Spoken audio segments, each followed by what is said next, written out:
இயேசு கிறிஸ்துவின் இனிய நாமத்தினாலே உங்களுக்கு வாழ்த்துக்களை தெரிவித்துக் கொள்கிறேன். இயேசு கிறிஸ்து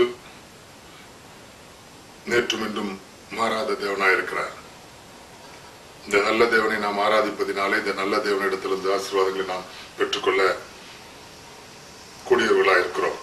இந்த மே மாதம் 29ஆம் தேதியின் காலை நேர வேத பகுதியாக 2 நாளாகமத்தின் புஸ்தகம் 4, 5, 6 ஆகிய 3 அதிகாரங்களையும், மாலை நேர வேத பகுதியாக யோவான் எழுதின சுவிசேஷம் 10ஆம் அதிகாரம் 24ஆம் வசனத்திலிருந்து 42ஆம் வசனம் வரை வாசிக்கும்படி கேட்டுக்கொள்கிறேன். இந்த நாளின் தியான பகுதியாக 2 நாளாகமத்தின் புஸ்தகம் 6ஆம் அதிகாரம் 21ஆம் வசனத்தை நான் உங்களுக்கு வாசிக்கிறேன்.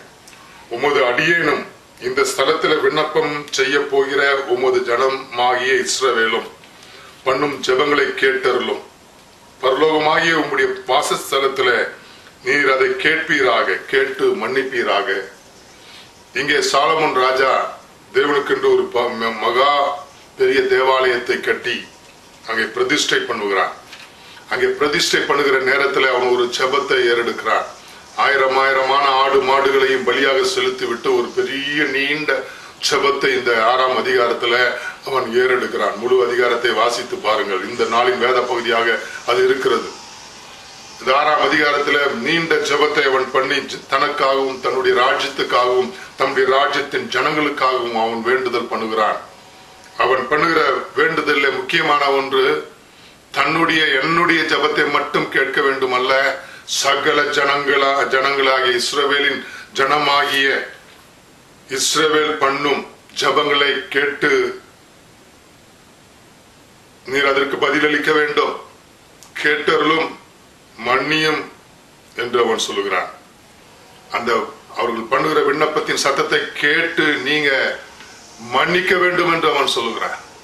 அவர்களை மன்னித்து அவர்களை ஆசீர்வதிக்க வேண்டும் என்று சொல்லுகிறான். இன்னும் இங்க 6ஆம் அதிகாரத்துல அங்க 38ஆம் வசனத்துல அவன் சொல்லும் போது, தாங்கள் சிறைகளாக கொண்டு போகப்பட்ட தங்கள் சிறையிருப்பான தேசத்துல தங்கள் முழு இருதயத்தோடும் தங்கள் முழு ஆத்மாவோடும் உம்மிடத்தில் திரும்பி தேவரீர் தங்கள் பிதாக்களுக்கு கொடுத்த தங்கள் தேசத்திற்கும் தேவரீர் தெரிந்து கொண்ட இந்த நகரத்திற்கும் உம்முடைய நாமத்திற்கு நான் கட்டின இந்த ஆலயத்திற்கும் நேராக உம்மை நோக்கி விண்ணப்பம் பண்ணினார். உம்முடைய வாசஸ்தலமாகிய பரலோகத்தில் இருக்கிற தேவரீர் அவர்கள் விண்ணப்பத்தையும் ஜெபங்களையும் கேட்டு அவர்கள் நியாயத்தை விசாரித்து உமக்கு விரோதமாய் பாவம் செய்த உம்முடைய ஜனத்திற்கு மன்னித்தருளும் என்று கேட்கிறார்.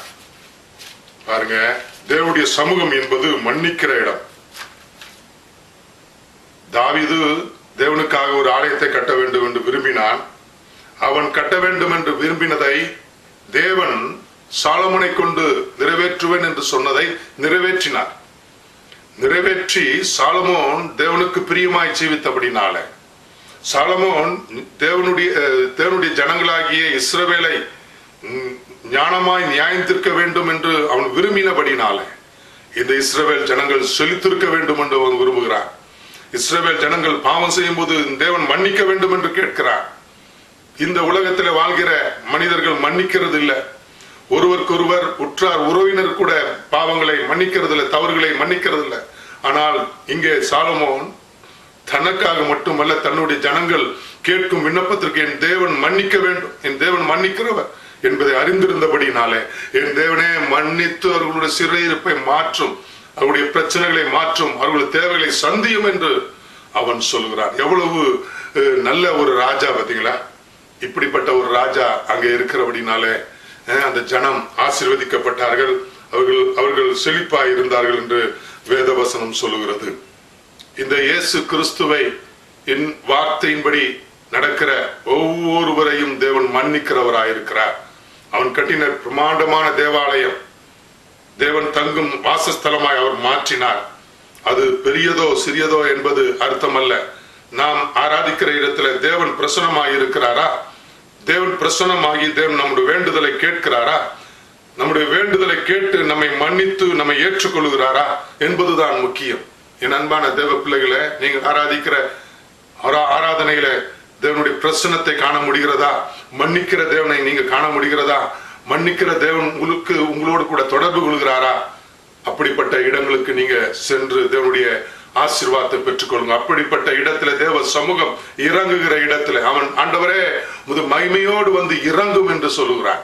அப்பொழுது அங்க இருந்த ஆசாரியர்கள் அவன் ஜெபம் பண்ணி முடித்த போது ஆசாரிய ஊழியம் செய்ய முடியாத அளவுக்கு தேவ மகிமை இறங்கிற்று என்று வேத வசனம் சொல்லுகிறேன். அன்பான தேவ பிள்ளைகளை, உங்களுடைய பக்தியை விரயமாக்காதபடி தேவ பிரசனம் இறங்குகிற தேவன் உங்களுக்கு ஜெபத்தை கேட்கிற இடத்துல போய் உங்கள் வேண்டுதலை நீங்க செலுத்துங்க. கர்த்தர் உங்கள் வேண்டுதலுக்கு பதிலளிக்க அவர் போதுமானவராயிருக்கிறார். அவர் ஆசீர்வதிக்க அவர் போதுமானவராயிருக்கிறார். தன்னை நோக்கி பார்க்கிற ஒவ்வொரு விண்ணப்பத்தையும் கேட்கிறவராயிருக்கிறார்.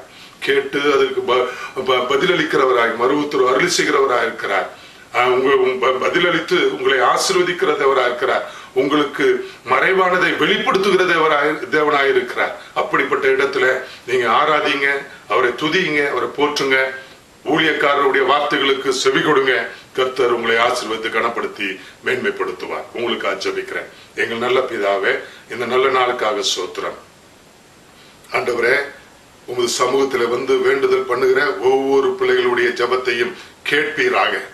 சாலமோன் பண்ணினது போல் இன்று நான் எங்கள் ஜனத்துக்காக, எங்கள் ஜனம் இப்பொழுது எங்களுடைய சத்தத்தை எங்களுடைய நிகழ்ச்சியை பார்த்து கொண்டிருக்கிற இடத்துல தேவ பிரசனம் இறங்கி வர பண்ணி அவர்கள் இந்த நேரத்துல தன்னுடைய தேவைகளுக்காக தன்னுடைய பாவங்களுக்காக உம்மை நோக்கி பார்த்து விண்ணப்பிப்பார்கள் என்றால் அவர்களுக்கு கேட்டு மன்னிப்பீராக. கர்த்தா, அவருடைய சிறையிருப்பை நீ மாற்றுவீராக. பிசாசு கொண்டு வருகிற சகலவிதமான வியாதியின் சிறையிருப்பு, பிரச்சனையின் சிறையிருப்பு, அடிமை தடத்தின் சிறையிருப்பு, கெட்ட பழக்க வழக்கங்களுக்கு சிறையிருப்புகளிலிருந்து மாற்றி அவர்களை நீர் ஆசீர்வதிப்பீராக. கர்த்தாவே, இன்று எங்கள் பிள்ளைகள் இந்த நிகழ்ச்சியை காண்கிற நேரத்தில் தேவ பிரசன்னம் தேவ மகிமை இறங்கி வருவதாக. இறங்கி வந்து அந்த சாலமோனின் ஆலயத்தில் இறங்கினது போல இறங்கி அவளை ஆசீர்வதித்து அவர்களுடைய விண்ணப்பத்தை கேட்டு பதிலளித்து ஆண்டவரை நீர் மன்னித்து ஆண்டவரை உம்முடைய நாமத்தை மையப்படுத்திக் கொள்ளும்படியாய் உம்முடைய ஆசீர்வாதத்தை எங்கள் ஜனங்கள் பெற்றுக்கொள்ளப்படும்படியாய் ஜெபிக்கிறேன். ஆசீர்வதி இயேசுவின் மூலம் பிதாவே,